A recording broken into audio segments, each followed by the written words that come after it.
In 1973, when John Unitas was sold to San Diego, the sun finally set on the golden age of Colt football. The same year, however, Joe Thomas drafted a young quarterback from LSU, and by 1975, the same fans who once analyzed the cool precision of Unitas were now amazed by the reckless courage of their new quarterback, Bert Jones.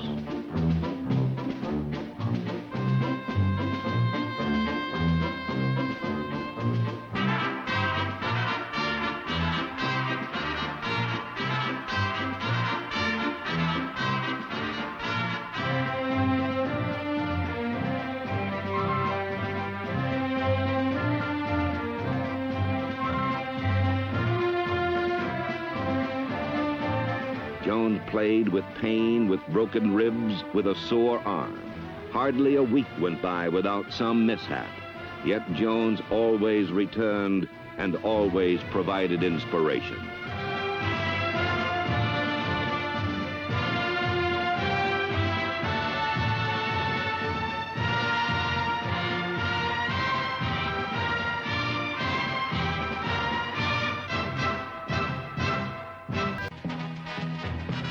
As the Chesapeake Bay fog rolled in, the figures on the field took on the guise of ghostly apparitions.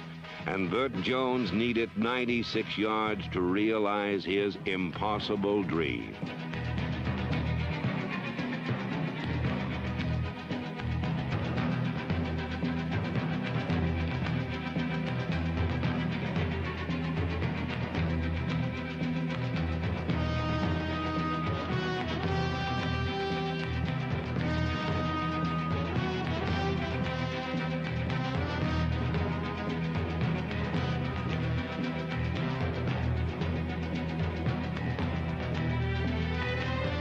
The impossible dream had suddenly become reality for the Baltimore Colts, and an unforgettable nightmare for the Miami Dolphins.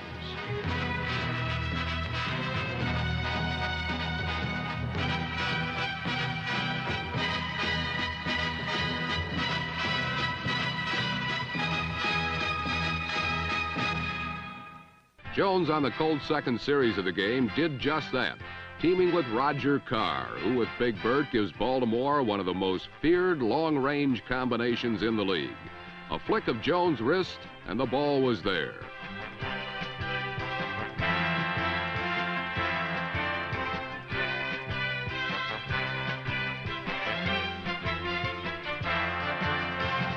This one covered 68 yards as Jones to Carr continued where they left off last season. In 1975, these two hooked up on 89 and 90-yarders on successive Sundays.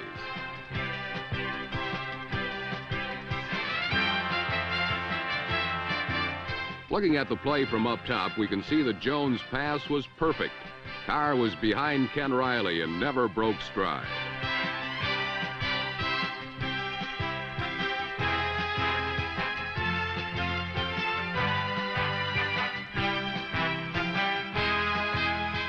The Colts led 7-0, and after stopping the Bengals, Jones came right back. On the very next play, Jones went for Carr again.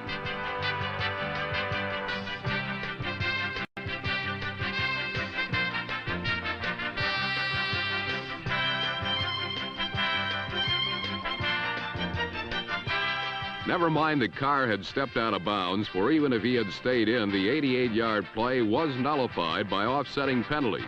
The Colts for illegal procedure, the Bengals for a personal foul. But Carr's disappointment was short-lived. The Colts simply hitched up the pads and started all over. A pass from Jones to, yes, Carr, rekindling the drive.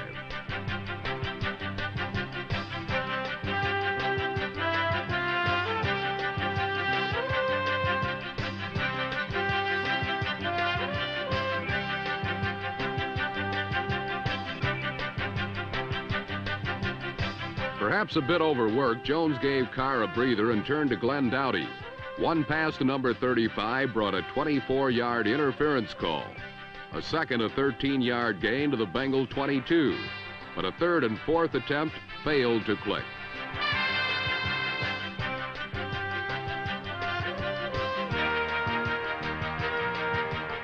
With Dowdy used up, Jones then went back to omnipresent Roger Carr, and the rest apparently helped as he was wide open behind number 23, Bernard Jackson, who took that one false step inside.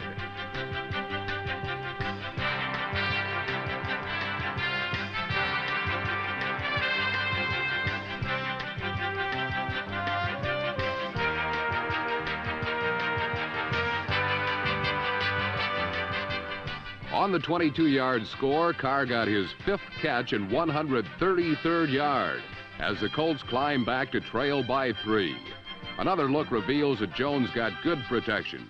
Carr was well behind Jackson, and Jones didn't miss. Bengals 17, Colts 14, with Bert Jones and Roger Carr once again weave their magic.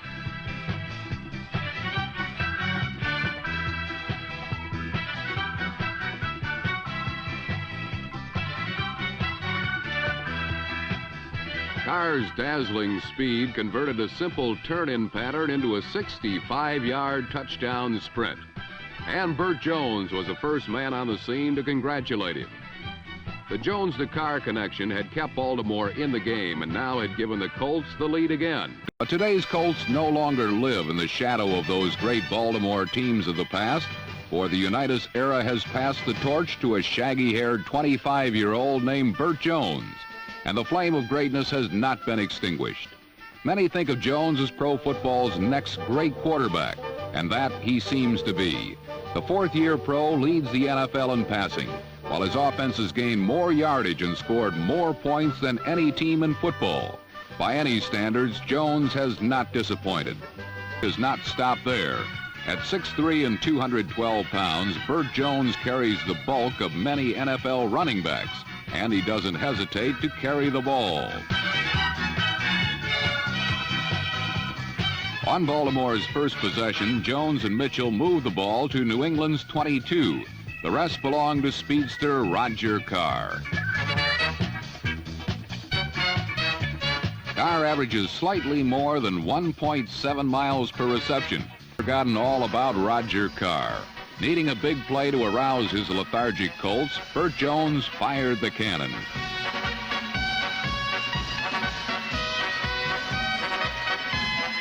Nothing fancy about this play. Carr's speed simply left Mike Haynes wishing he'd taken up some other line of work.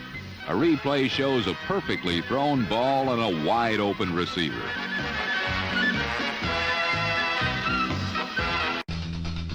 But Bert Jones is capable of some extraordinary offensive feats. Nobody really knows how far he can throw the ball on a line, but this strike to Don McCauley arrived in a hurry.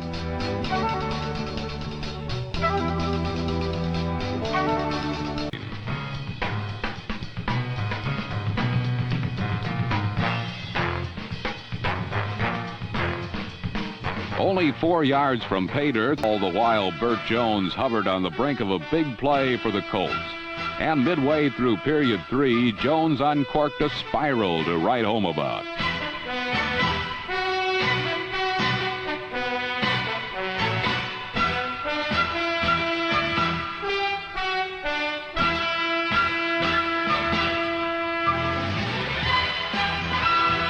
From the Cardinal 30, Jones hit tight end Raymond Chester in stride for an easy 6-pointer. Counting Jones' drop and the angle of the pattern, Bert's overhand strike traveled some 50 yards on a line. A replay reveals the superb timing between quarterback and receiver and a near indefensible pass. The 30-yard connection interrupted Baltimore's offensive lethargy. And with ample time remaining, Baltimore stood perched within striking distance. The Baltimore Colts aren't concerned with a comeback, but rather a continuation of last season. Bert Jones to Roger Carr showed mid-season form last Sunday as the Seattle Seahawks fell 29-14.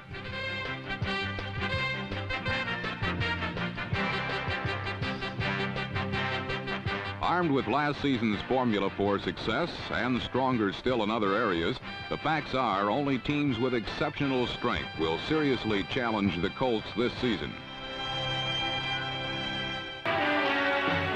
Both bespectacled Bob Greasy of the Dolphins and the Colts' Bert Jones are pretty fair country quarterbacks themselves.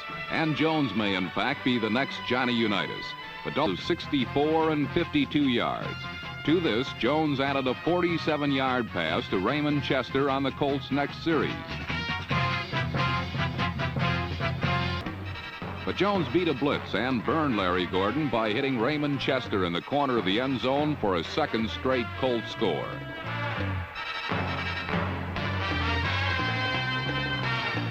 The touchdown was a painful one for Chester, and the wonder is that more receivers aren't injured by the jutting dugout at that corner of the end zone. Then on a 3rd and 2 situation at the Miami 34, Jones, with all day to find a proper target, threw to McCauley for the touchdown that put Baltimore back in the lead.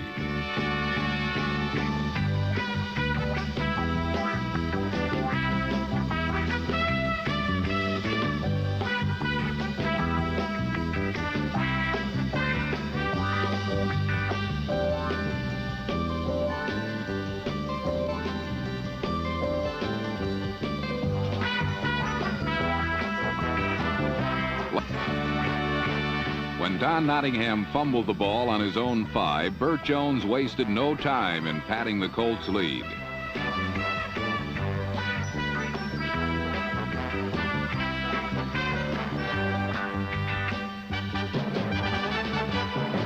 Glenn Doughty had his second touchdown of the game, and the Colts had some breathing room, now up by 10, 38-28.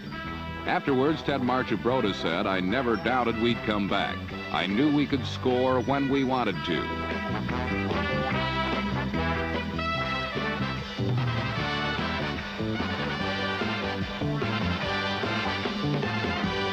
Tim Foley had replaced Dick Anderson at strong safety, and Jones quickly took advantage of the matchup by hitting Raymond Chester at the 1.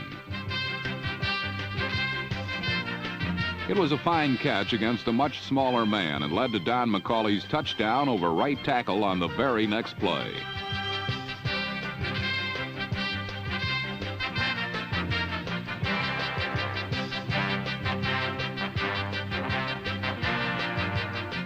Baltimore's total ballooned to 45 points, the most scored against a Miami team coached by Shula. Baltimore took their glimmering unbeaten mark to Kansas City last Sunday in a tune-up game for this week's AFC Eastern Division showdown with the Patriots. Their leader is number 7 quarterback Bert Jones, last year's NFL Player of the Year. Number 7 is a blueprint of the perfect quarterback, owning all the physical as well as mental attributes needed for greatness. But Baltimore quarterback Bert Jones was acting downright coldish before a very important game with the Steelers, a team that rudely crushed his Super Bowl dreams last December in the playoffs. What a difference a year makes. On this Sunday, the Colts did not sit back on their heels and wait for something good to happen. They made it happen.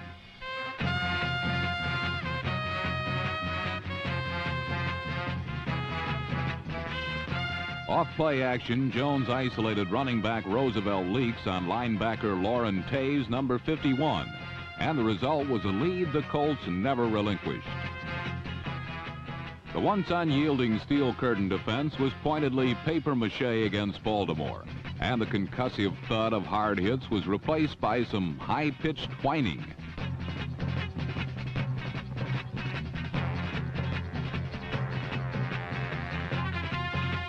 Baltimore running backs ghosted into the dead spots of the Steelers' zone, where Bert Jones found them for easy touchdowns. The Colts have always hoped to lessen the burden on overworked Lydell Mitchell, number 26, and now they may have that luxury with the emergence of Ron Lee, number 34, as another hard-nosed touchdown maker.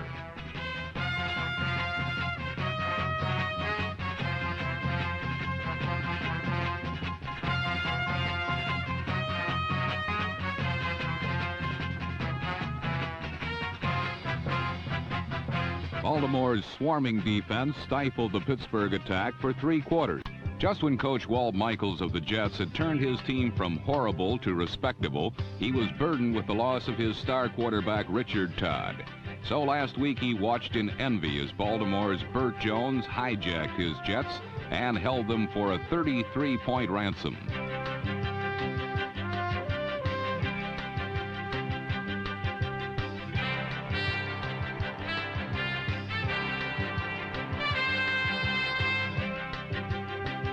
This 53-yard hookup from Jones to tight end Raymond Chester began the Baltimore Colts version of the Calgary Stampede.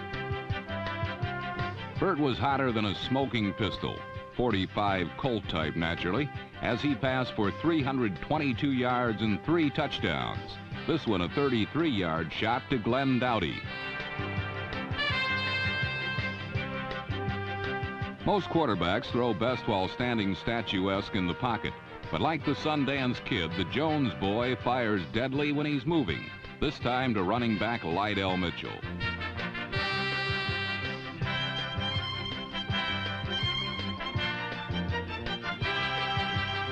And as if they needed it, the Colt offense got help from the special teams when a David Lee punt sneaked through the Jets' return man, who then went on to compound the error. Baltimore guard Robert Pratt, number 61, was on the winning end of all this largesse as he charged into the end zone to give the Colts a 33-12 victory and to make their record, along with Denver's, the best in pro football at 9-1. The burden shifted to Bert Jones and the Colt offense. They simply had to wake up or forget the playoffs. But a blitz by number 57, Steve Nelson, had Baltimore moving 8 yards in the wrong direction. But then with shocking suddenness, Jones beat a safety blitz, and Baltimore quickly moved 78 yards in the right direction.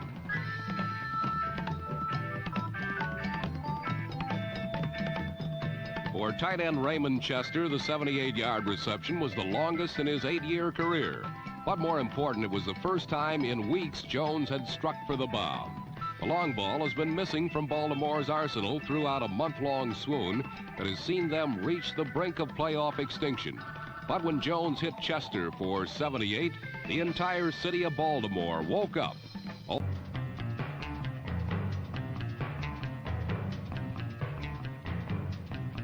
Recent criticism of the Colts has been their change from the howitzer to the pop gun passes of Jones to his running backs. Jones is at his best when he is executing a daring game plan. And after a run gave Baltimore a little more breathing room, Jones was at his daring best, retreating into the end zone, pump faking and letting fly.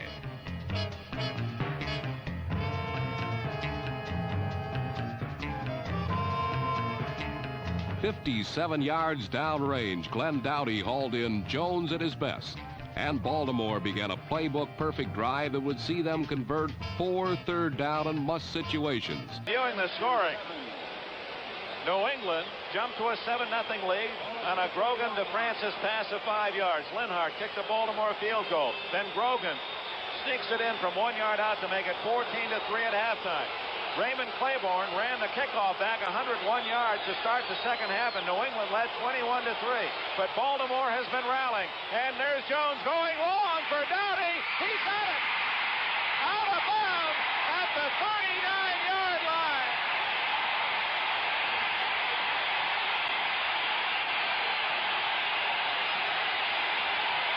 Glenn Doughty, a long bomb from Jones. What a gutsy call by Bert Jones. He fakes, gives a pump fake, gives Doughty time to get free, and then he fires a perfect strike. Doughty does a great job of going up to get that ball. Beats Bobby Howard down the sideline. Beautiful play, gutsy call, good field position.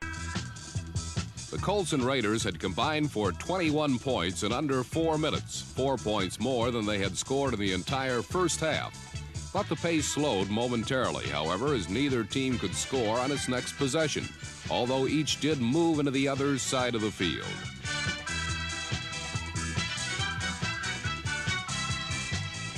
Freddie Scott's juggling, painful catch began the Colts' drive with a 19-yard gain, and a repeat reveals what a remarkable catch Scott made.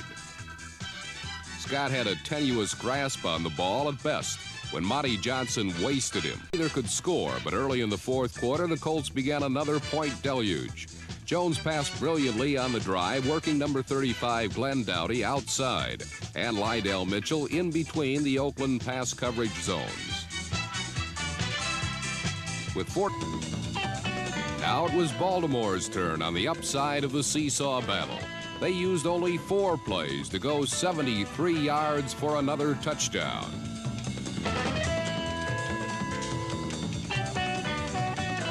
The first play of the drive was a 30-yard pass to Raymond Chester, and a look from the end zone reveals how well Jones used his tight end, waiting for number 87 to break past number 58 Bonnie Johnson, then dropping the ball over the beaten Oakland middle linebacker.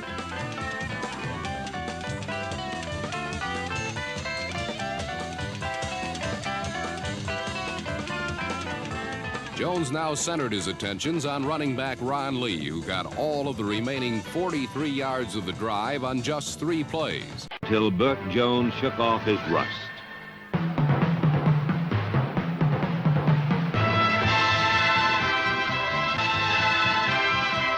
Jones' first scoring pass of 78 was caught by rookie Reese McCall and put the Colts on the scoreboard at last. But in rallying his team, the courageous quarterback paid a painful price. Yeah, very, very severely hurting Bert Jones. He tried to throw on the sideline in front of the Colt bench. I'll tell you, frankly, ladies and gentlemen, it was agony to sit up here and watch him try to do that. He's going to go back in there and give it another try.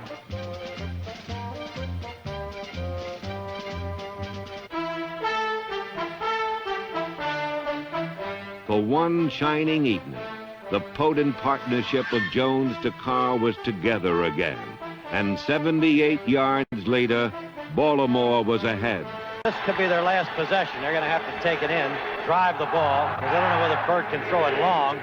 Pitch out to Washington, sweep to the left side, made a cut, open, down to the Redskin 40, Redskin 35, Redskin 30, goes Joe Washington. Scintillating, dynamite, dazzling runner. My, what electrifying running. He's dynamite. These were the Colts with all 8 cylinders clicking at last. The running of Joe Washington and the air arm of Bert Jones to Roger Carr. One last try for a taste of glory in 78. In a standard pro set, Carr wide right, Dowdy wide left, the hurting Jones. Yanks it away, wants to throw, looking to set up. Has a little time, fires. And it's caught by Carr for the touchdown. Oh, man, Chuck. I'll tell you, I've seen some gutty performances, but that's a perfectly thrown touchdown pass to Roger Carr, and the Colts are on top 20-17, and Memorial Stadium is shaking and rocking. It's fair to say that Bert Jones makes the Baltimore Colts go. For when he is tight winding the passes, receivers always seem to find openings, and runners give a big extra effort.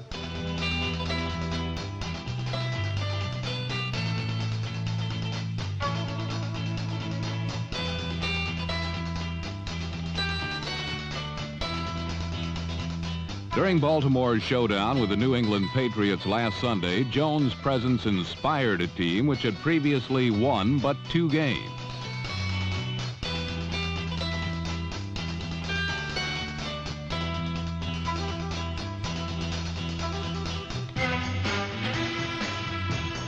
Suddenly, it was as if the conference title was at stake as the men in blue kept pace with the Patriots throughout. While Washington went up the middle, wide receiver Roger Carr, number 81, went over it.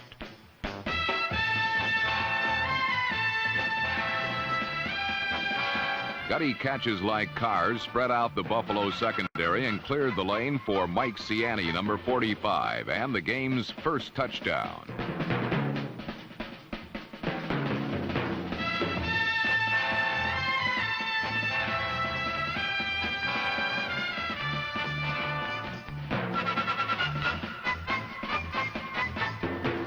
To earn the 38-yard scoring pass from Bert Jones, Ciani threaded his way through Buffalo's nickel defense.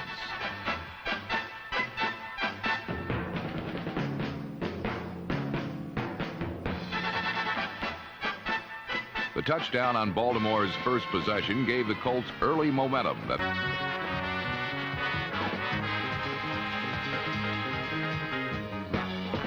Again, the Bert Jones to Roger Carr tandem succeeded, ending with a swan dive worth 29 yards.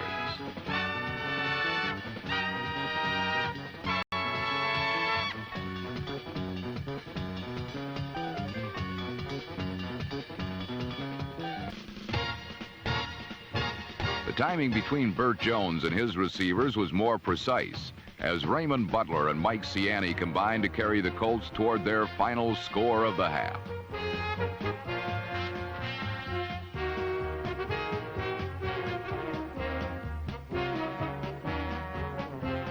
Running back Don McCauley, number 23, disappeared over the Buffalo goal line as the Colts bounced back, extending their lead to 11.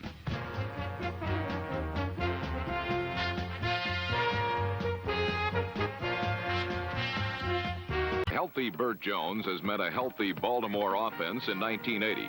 Jones matched New England blow for blow as he teamed with his favorite target, Roger Carr, number 81.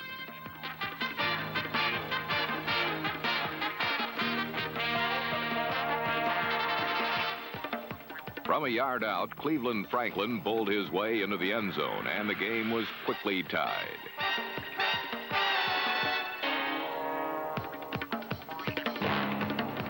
A seesaw, and then with a Bert Jones bullet to Reese McCall, number 86.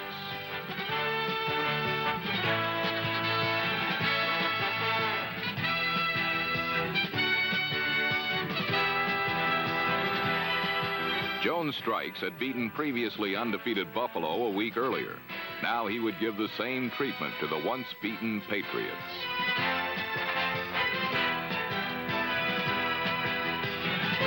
Jones' short toss to Don McCauley gave Baltimore the lead late in the second quarter.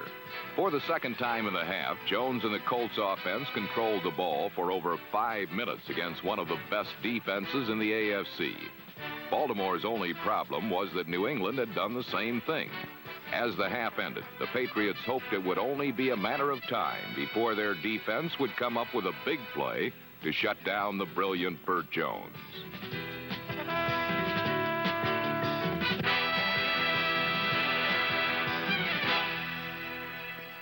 As Baltimore stormed back 21-17.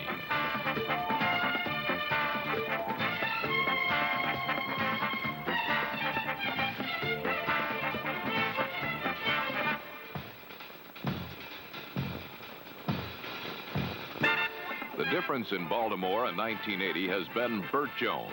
The Colts are a playoff contender with Jones at quarterback. On this afternoon, the Patriots have been finding out the hard way.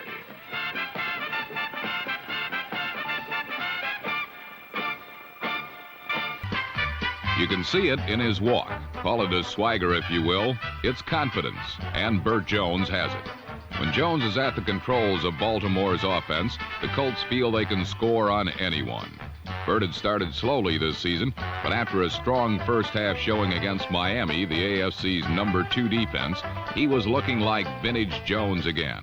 And as the third quarter began, the kid from the Bayou set out to trim the Dolphins' 14-7 advantage.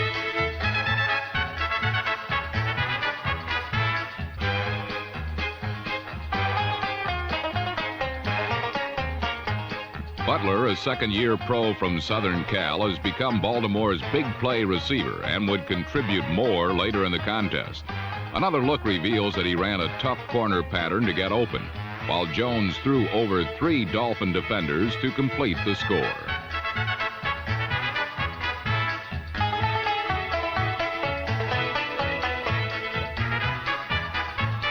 Baltimore had entered the game as the second least productive scorer in the NFL, but that seemed to be a thing of the past.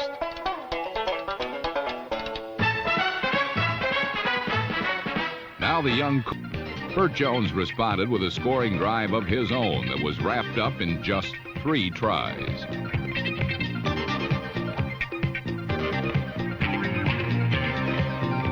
Once more, it was Ray Butler on the receiving end as the Colts tied the game at 21 apiece. Coming in, Butler had caught only 2 passes for 20 yards. This 67-yarder helped inflate those numbers considerably. Another angle of the touchdown shows that Bert Jones never saw the completion of the play. A late hit had sent him to the turf, but the crowd let him know he had done something right.